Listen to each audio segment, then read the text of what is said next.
দফা দিয়ে আমাদের সোনার বাংলাদেশকে সুন্দর করে একটা দেশ করার জন্য সকলে মিলে সহযোগিতা করবো এবং আপনাদেরকে নিয়ে আমাদের ভারপ্রাপ্ত চেয়ারম্যান জনাব তারেক রহমান সাহেব বলেছেন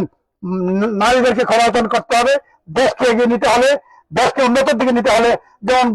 বিশ্ব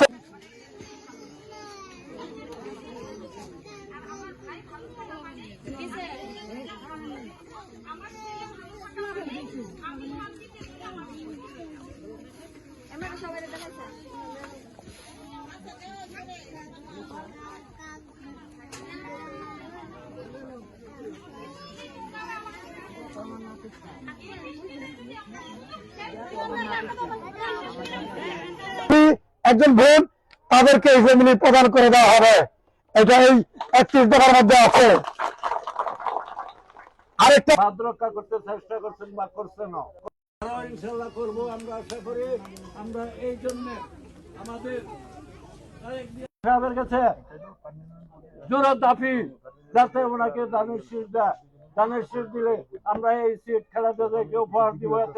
দানের শীষকে আমরা জয় দিতে পারি। এই বার্তা পৌঁছে দেওয়ার জন্য আমরা আজকে জনাব কামরুজ্জামান কামরুলের নেতৃত্বে আমরা প্রত্যেকটা গ্রামে, প্রত্যেকটা পাড়ায়, প্রত্যেকটা মহল্লায়, প্রত্যেকটা ওয়ার্ডে, প্রত্যেকটা ইউনিয়নে এবং প্রত্যেকটা উপজেলায় আমরা আজকে গণসংযোগ করে যাচ্ছি জনাব কামরুজ্জামান কামরুলের নেতৃত্বে। এর কারণ